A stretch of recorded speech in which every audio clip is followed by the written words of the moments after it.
Hello dear students, आज बहुत सारे गार्जियन का मेरे पास ऐसा मैसेज आया कि सर क्लास 9th और क्लास 10th के लिए भी केमिस्ट्री से रिलेटेड कुछ वीडियोस बना दीजिए। तो इस कारण से आज क्लास 9th और क्लास 10th इन दोनों के लिए एक काफी इंपॉर्टेंट टॉपिक है जो आज मैं डिस्कस करने जा रहा हूं आपके साथ, और उसका फ्लो चार्ट बना के भी मैं आपको दिखाऊंगा। टॉपिक है मैटर और सब्सटेंस। मैटर या इसी को सब्सटेंस के नाम से भी हम लोग जानते हैं।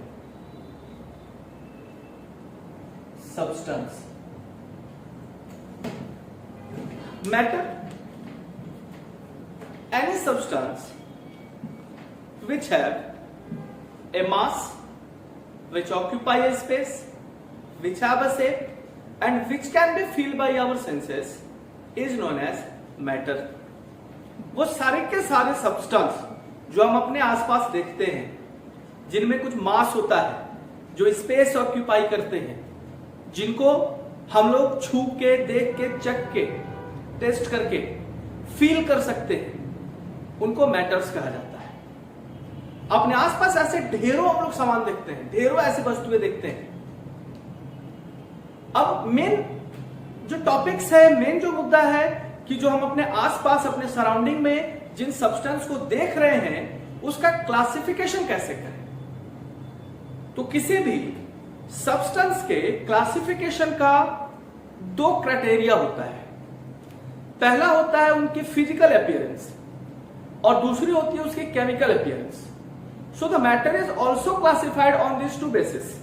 The first one is the matter is classified on the basis of their physical appearance और it is also known as their physical properties. So it is known as physical classification. And another criteria which I have already discussed with you, their chemical appearance. Chemical appearance बोले तो क्या? उनकी chemical properties, उनके reactivity natures, उनके reaction करने की tendency, इनके base पे भी जब क्लासिफाइड करते हैं तो वो कहलाता है हमारा chemical classification. Chemical classification on the basis of their physical properties or the physical appearance। बोले तो melting point, boiling point, density, refractive index, their color। The physical classification is further classified as solid, liquid and gas। Solid, liquid and gas, and upon their chemical appearance or upon their chemical classification, it is classified as pure substance and impure substance. On the basis of their chemical appearance or the chemical classification, it is classified as pure substance and impure substance। Impure substance. Pure substance is further classified as element and compound, and the impure substance is classified as mixture। Chemical properties के base पे pure substance और impure substance, ये दो type के classifications होते हैं। Further जो pure substance है ये एलिमेंट और कंपाउंड के नाम से जाना जाता है, और जो इम्प्योर सब्सटेंस है वो मिक्सचर के नाम से जाना जाता है। अब अगर एलिमेंट को फिर फर्दर जब आप क्लासिफाइड करते हो तो एलिमेंट्स तीन type, metal, non metal and metalloid. Metal, non metal and metalloid.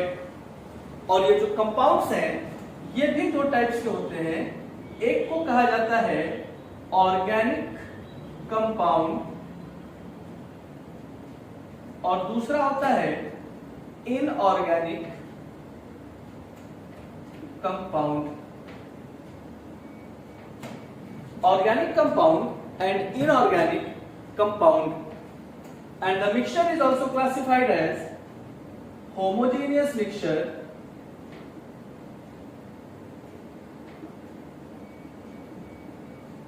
and heterogeneous mixture.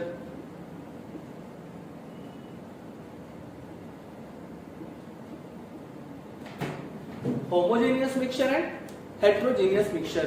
तो ये मैटर का एक फ्लो चार्ट है जो सिर्फ 9th के स्टूडेंट्स के लिए ही नहीं, 10th के स्टूडेंट्स के लिए भी, 11th के लिए भी और 12th के लिए भी. ये तीनों के तीनों जब क्लासेस में जब आप जाओगे 9th के बाद 10th, 11th और 12th में, तो वहां हर जगह आपको पहला जो क्लासिफिकेशन मिलेगा वो यही मिलेगा. This is the general introduction of chemistry. इसको जनरल इंट्रोडक्शन ऑफ केमिस्ट्री के नाम से जाना जाता है. ये फ्लो चार्ट है.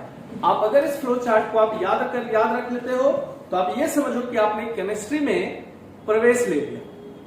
आप केमिस्ट्री में प्रवेश कर गए, इंटर कर गए, क्योंकि यहीं से पूरी केमिस्ट्री की शुरुआत होती है.